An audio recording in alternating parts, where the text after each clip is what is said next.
What's up, video land? I'm Knowledge by Nikki with 1K, and I'm actually on a little bit earlier than normal because my day is bananas.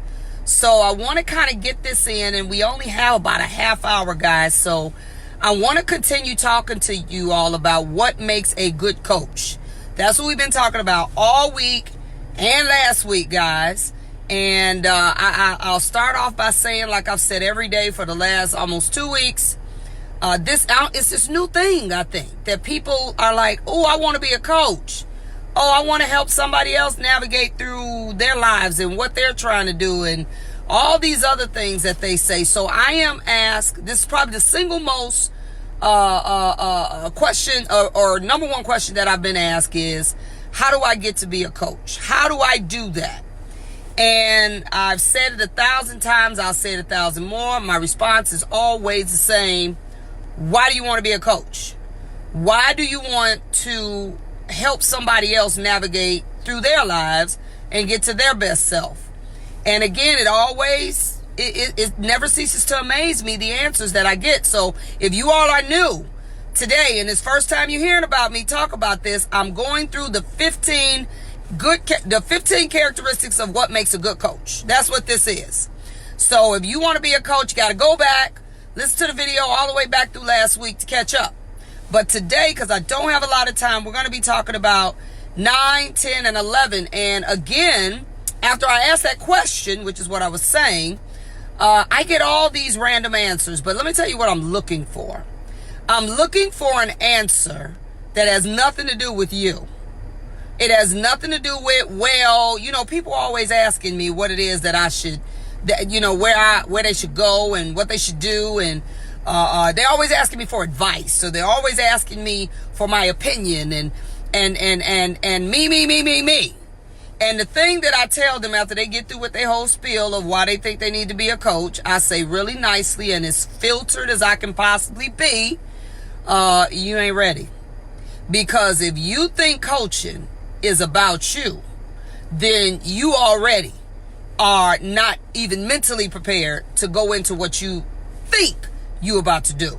So let me go through real quick what that means, and then I'm gonna kind of recap on that in the end, what I am looking for. But let me go through real quick. I'm gonna read. We did 9 yesterday. 9 was great. 9 was about empathy. You all need to listen to 9. I broke that down. I had to do 9 by itself, you all. 10 is about a good coach expresses encouragement and optimism when both easy and difficult issues are discussed. That means you have to be the person. What is optimism and pessimism? And what is it? Pessimism. Always a difficult word for me to say. Simple, without getting too technical about the definition. Optimism is seeing the glass half full. Pessimism is always seeing the glass half empty. How many of us know people that I don't care what happens, I don't care what the situation is, they always focus on the bad side or what can't happen or what didn't happen or what they don't believe could happen. They always seem to be laser focused on that part.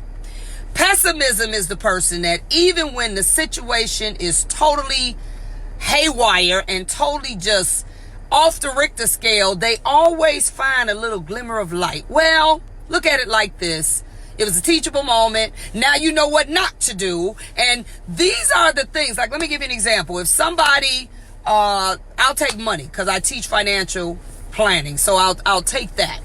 If somebody jacks off all their money and owns stupid stuff, and as much as I want to say, why did you do that? This is what I'll do. I am a true optimist.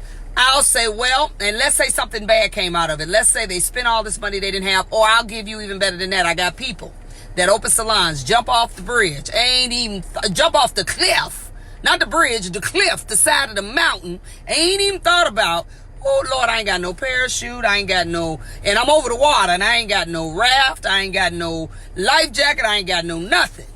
You know what I do when a person does that, even though I would have rather they had done it differently?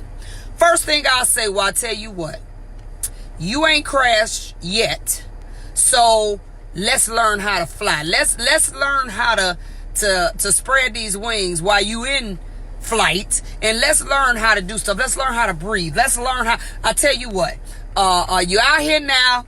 Ain't no need of us talking about shoulda, woulda, coulda.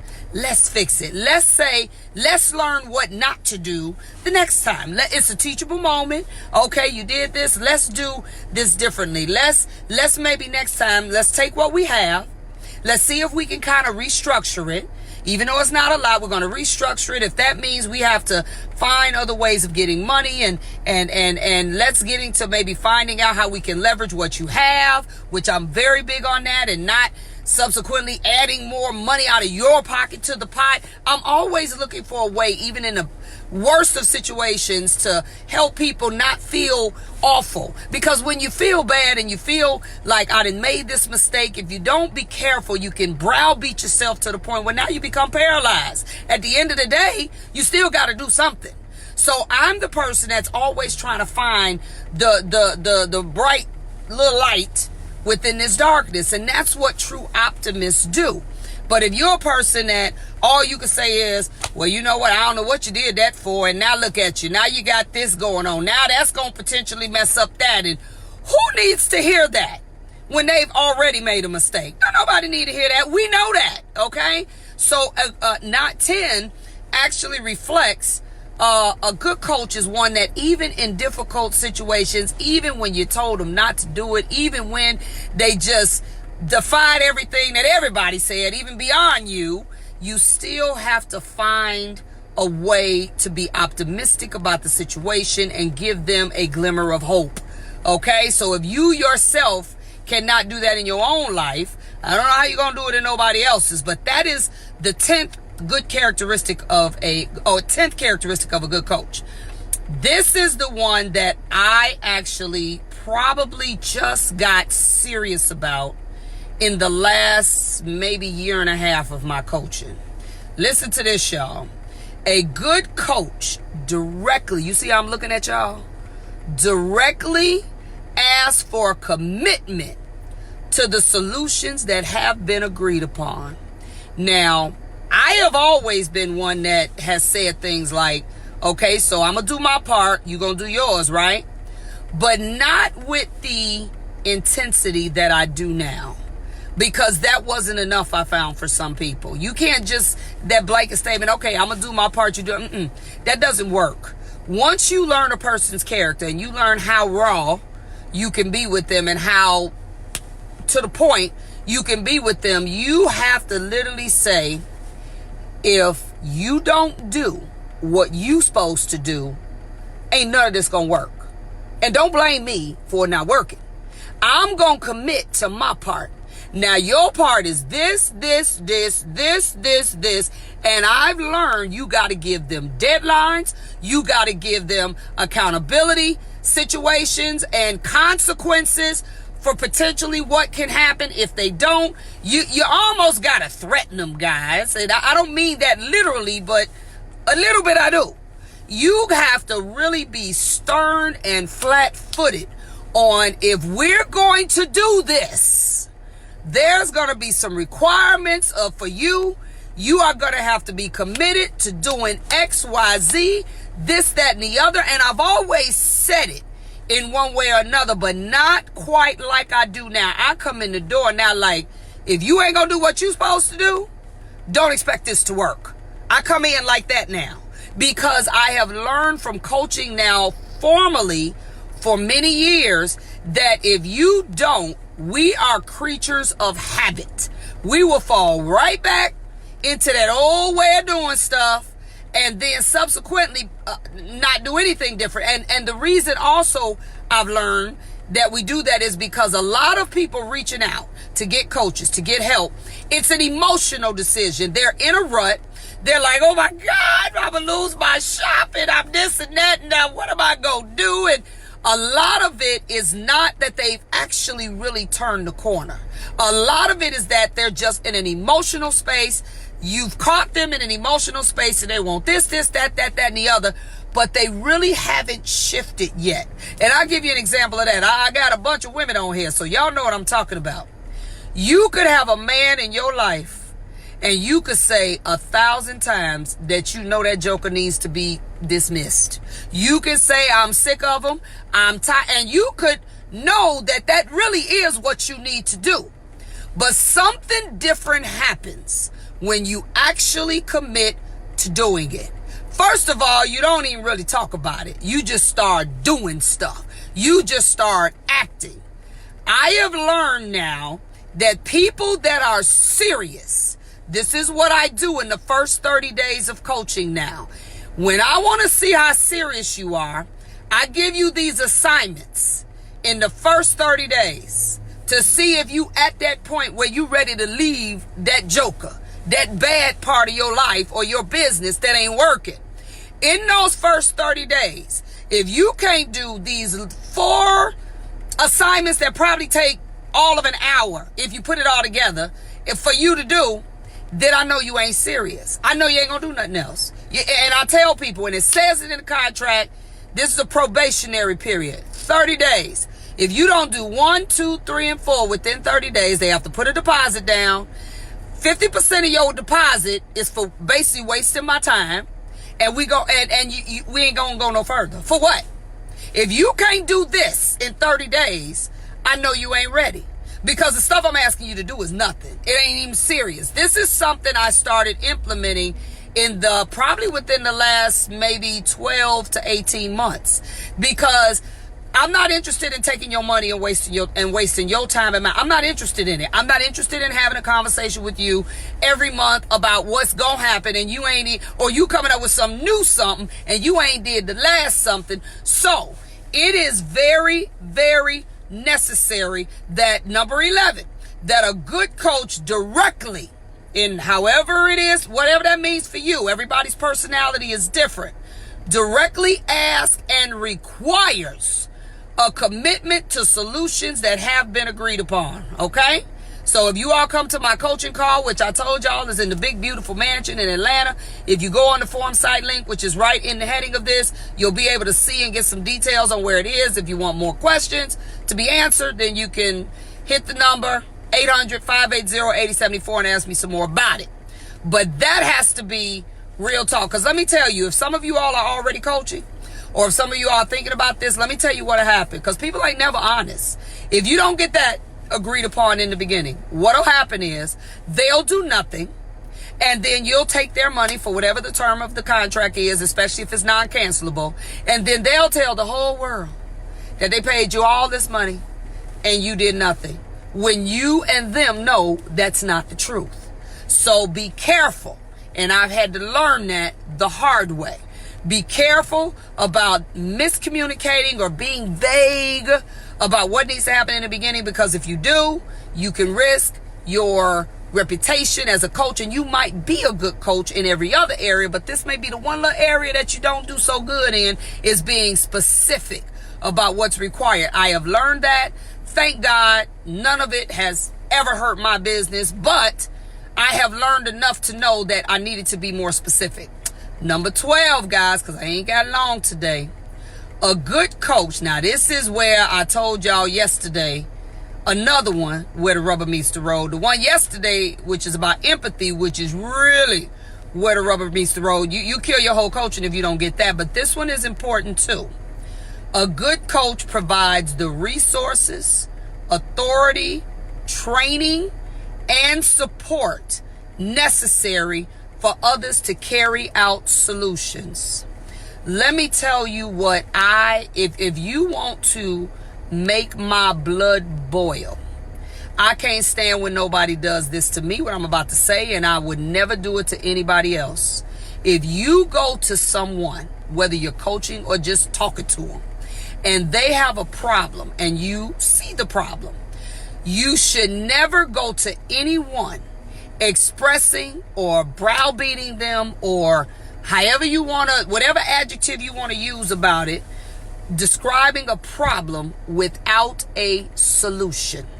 It is nothing worse to me than for a person, coach or non-coach, to come at you like, you done messed up, you need to do this, you need to do, why did you do this. They coming at you hard, shooting all these darts at you, And then you turn around and say something like, okay, well, what should I do?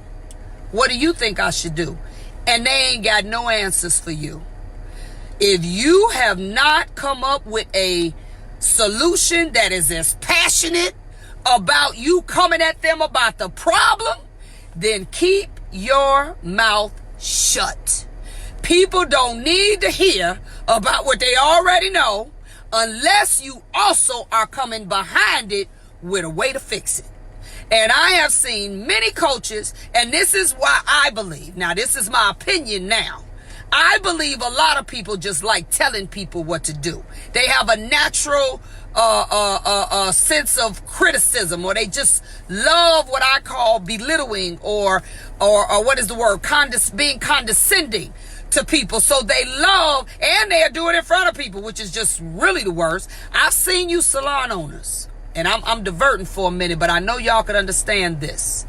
The worst thing that I have ever seen a salon owner do to another employee, contract worker, whatever, is to belittle them or to be condescending in any way about maybe a legitimate problem in the presence of people with no real solution to help them.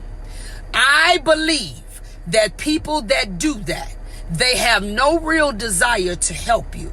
They just like to highlight people's flaws. They like to seem smart. They like to make it seem like they're the person that's got it all together. And to add insult to injury, it is typically the raggediest people that I have ever met in my life that have this way of handling people.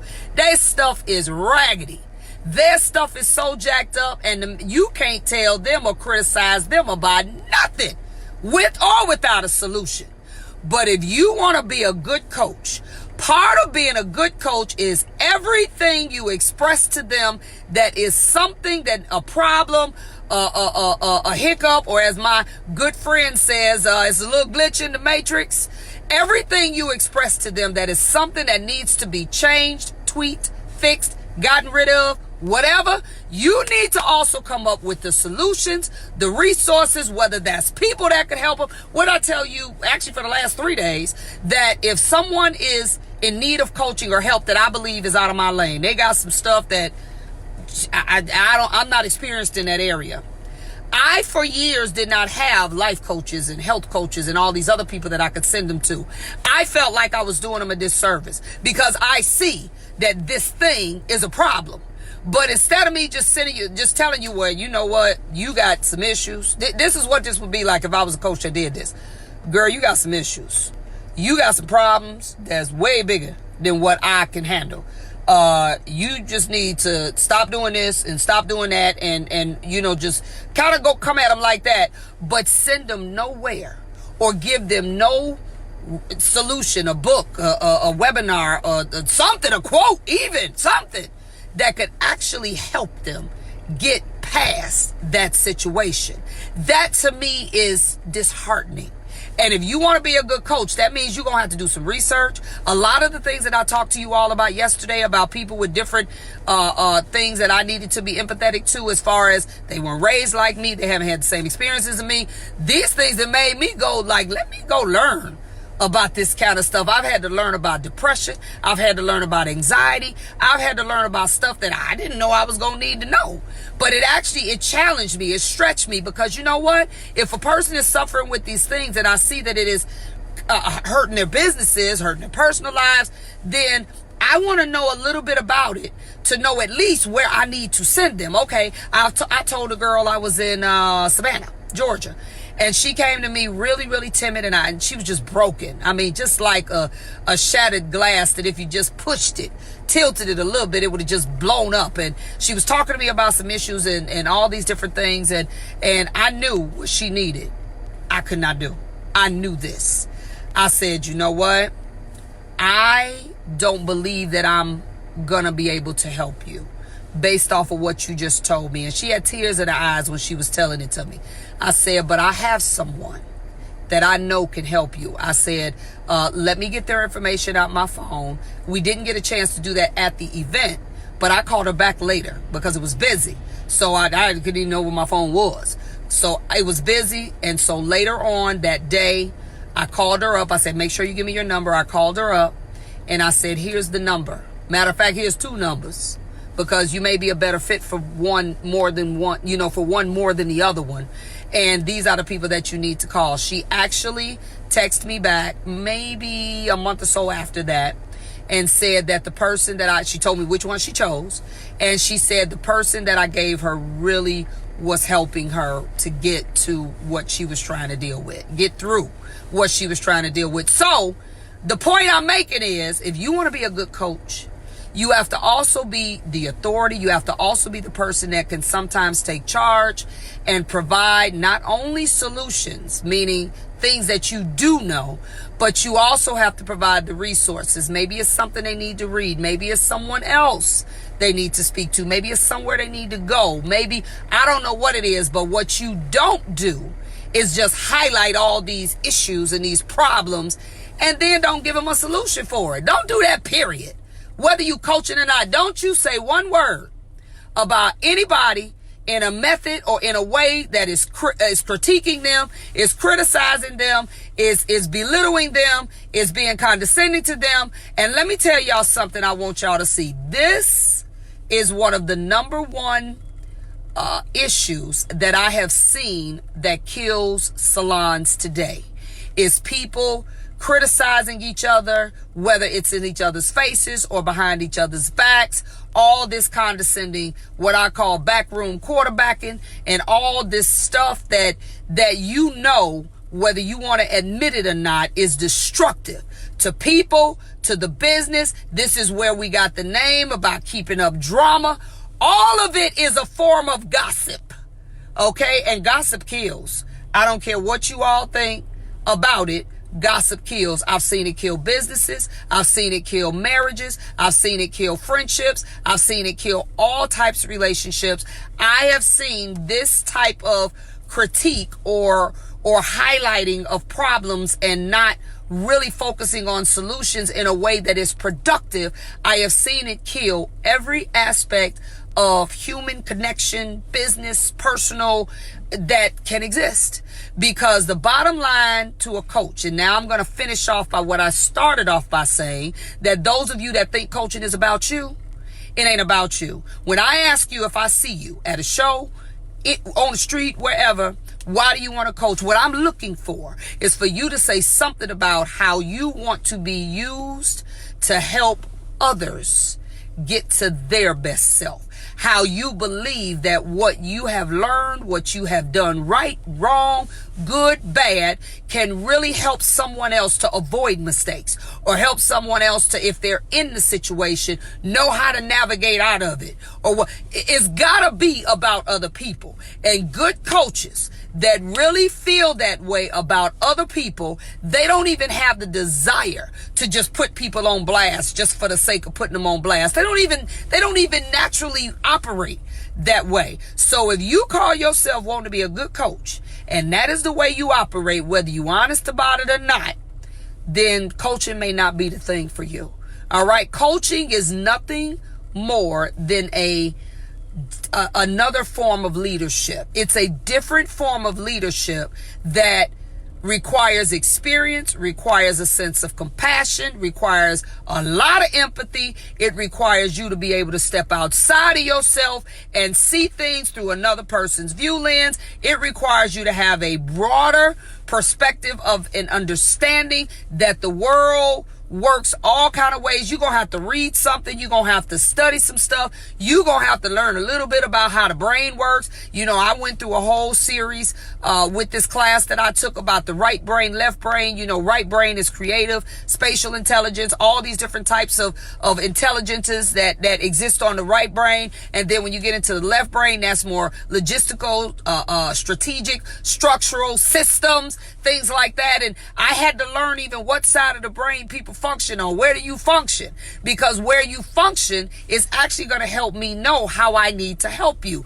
I know a person that's right brain. If I give them a lot of logistical, and I'm more left brain, if I give them a lot of logistical or things that in the door. Now, I will tell you, You are going to have to develop some systematic ways of doing things, or you're going to be working on a fly. You're going to be doing stuff on a fly your whole life. And you cannot live on a fly all the time, okay? But I know, being a good coach, that if I operate only in the left side, where it only deals with systems and logistics and structure, then a person with a right brain way of thinking, they're going to get lost in the first inning of the game. Because they don't think, they don't process information that way. So I have to now, and I've had to learn how to be more creative with how I present things to right brain thinkers versus left brain thinkers. That's why I don't do group coaching anymore. I do only one-on-ones, because I need to deal with you.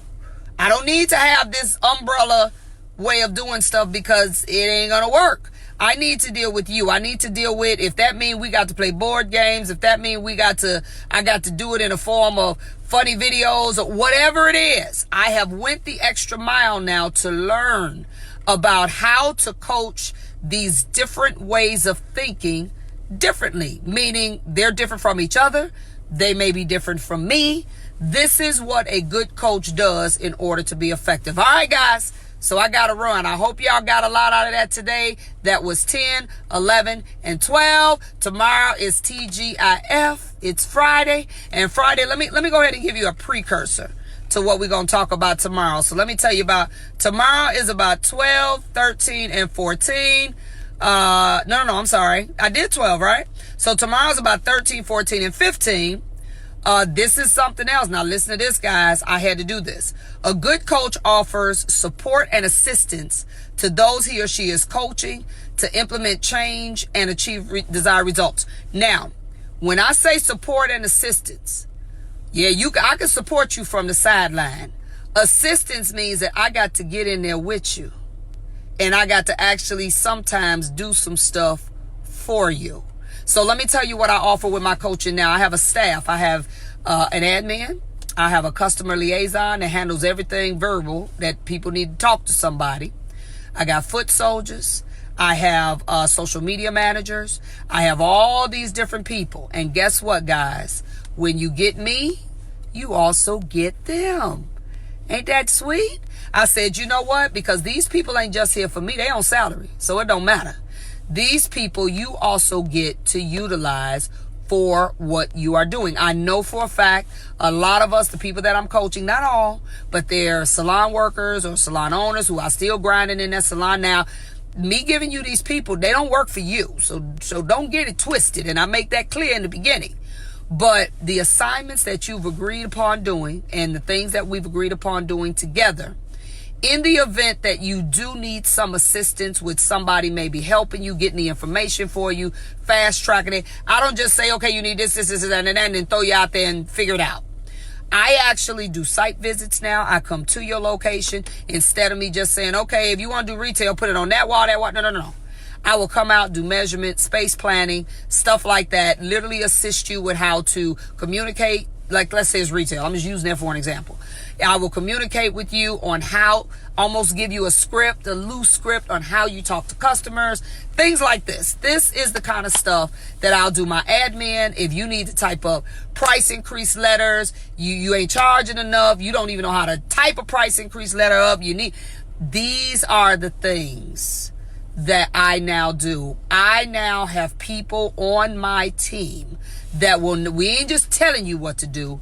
We are assisting you actually with providing what you need. Then 14, a good coach follows up with coaching sessions in a timely manner. Now, I actually was struggling with this because I'm pulled in 15 directions. So now what I do is everything that we do is recorded, audio recorded, and I no longer, when we have our coaching calls, and that's the time where we talk about what you're going to do next, it is FaceTime, it's Google Duo, it's Skype, it's me looking at you, you looking at me.